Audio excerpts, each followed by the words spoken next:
Good morning friends, high, আমি অমৃতা। আমি নিয়ে চলেছি তোমাদের কাছে একটা সুন্দর নতুন ব্লগ নিয়ে। আশা করছি তোমরা সবাই ভালো আছো, আমিও ভালো আছি।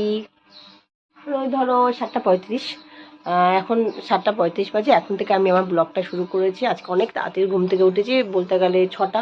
যেমন এতক্ষণ ধরে একটা শর্ট ভিডিও ছাড়লাম, তার জন্য একটু দেরি হলো। আর তারপরে আবার হাজব্যান্ডের জন্য সকালে টিফিনও বসিয়ে দিয়েছি, সেটা চলো তোমাদের সাথে শেয়ার করবো। এটা হলো ডাল পোটার বসিয়েছি, আর এই যে এখানে ভাত বসিয়েছি। বলছি আপাতত একটুখানি বসিয়েছি, দেখি বাজার নিয়ে আসবে। বাজার নিয়ে এসে দেখি যদি মাছ টাছ কিছু আনে, তাহলে মাছ ভাজা বা মাছের একটা ঝোল করে দেবো। এটা হলো হাজব্যান্ডের। আপাতত ভাত আর ডালটা বসিয়ে দিয়েছি ঝটপট করে। ও 8:30টায় বেরোয়। এখন একটু সকালে উঠলে না বেশ একটু ঠান্ডা ঠান্ডা আবহাওয়াটা লাগে, বেশ ভালো লাগে ঠান্ডা ঠান্ডা আবহাওয়াটা।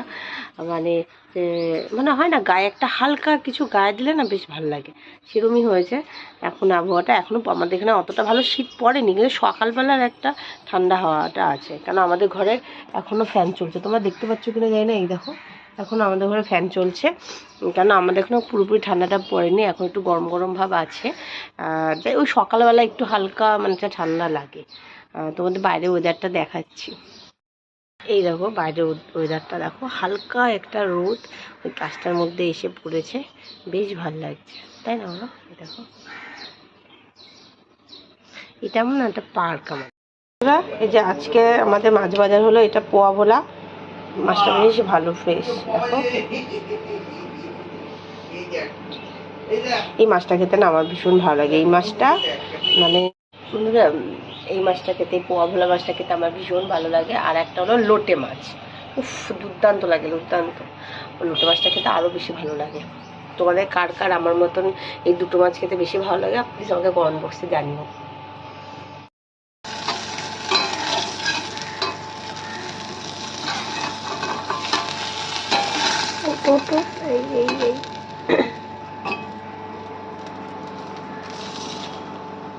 এই মাছটা ওকে অফিসে দিয়ে দেবো আজকে টিফিনে, মাছটা। বন্ধুরা, যে মাছের ঝোলটা ডান, এটা হলো খুব শর্টকাটে মাছের ঝোলটা করা। তোমরা যদি রেসিপি চাও আমাকে প্লিজ কমেন্ট বক্সে জানিও, তাহলে আমি বলে দেবো।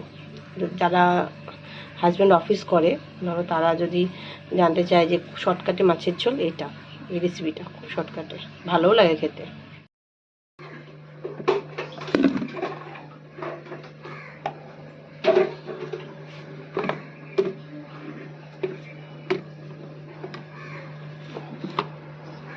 যে টিফিন ডান, টিফিন হয়ে গেছে। পড়িস না রে।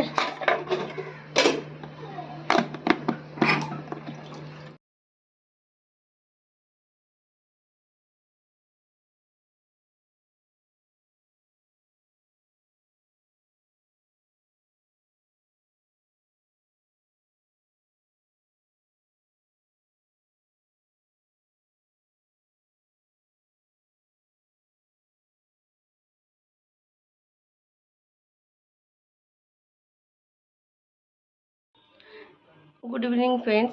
সেই তোমাদের সাথে সকালে কথা হয়েছে, আর কথা হয়নি। তা যে ঘুমাচ্ছিলাম তাও না, ঘুমাচ্ছিলাম না, ওই ফোন মানে শুয়ে শুয়ে ফোন ঘাঁটছিলাম। তা ফোন ঘাঁটার পর মনে পড়লো আটা মাখা হয়নি, রুটি করতে হবে। তাই এই যে আটা আটা মাখছি বন্ধু। যবে দিয়ে রাত্রিবেলা করে আটা মাখা মানে আটা মেখে রুটি করতে হচ্ছে, তবে দিয়ে বুঝতে পেরেছি যে বিয়ে কেন করেছি। ঠিক আছে, আমার আটা মাখতে একদম ভালো লাগে না। সব কাজ করতে ভালো লাগে, কিন্তু আটা মাখতে একদম ভালো লাগে না। আর বিশেষ করে রাত্রেবেলা রান্না করতে, মানে সকালে ভোরবেলা উঠে রান্না বা দুপুরবেলা রান্না, এগুলো আমার করতে দিলে আমার কোনো অসুবিধা নেই। কিন্তু রাত্রিবেলায় আটা মেখে রুটি করা আর প্লাস রাত্রিবেলার জন্য কিছু করা, মানে রান্না করা, ওটাকে করতে আমার এত বোরিং লাগে না। যবে দিয়ে রাত্রিবেলার দায়িত্বটা পড়েছে যে আটা মেখে রুটিটাও করতে হবে, তবে দিয়ে মনে হচ্ছে কি কেন বিয়েটা করলাম। যতদিন যতদিন মানে আটা মাখা ডিউটিটা ছিল না, ততদিন অ্যাজ নর্মাল, ঠিক আছে, সকালে দুপুরে রান্না কোনো ব্যাপার না আমার কাছে। যবে দিয়ে আটা মাখার ডিউটিটা পড়েছে, ওরে বাবারে, আমি ভাবছি কেন বিয়ে করলাম। মানে এই একটা চাপ মনে হয় আটা মাখাটা। যাই হোক, আটাটা মাখা কমপ্লিট হয়ে গেছে। এইরকম এইরকম আটা মেখেছি, কমপ্লিট আটা মাখা। তা এখন আবার রুটিটা ভাজবো, আর দেখি কিছু রান্না করতে হবে, রান্না করবো। আর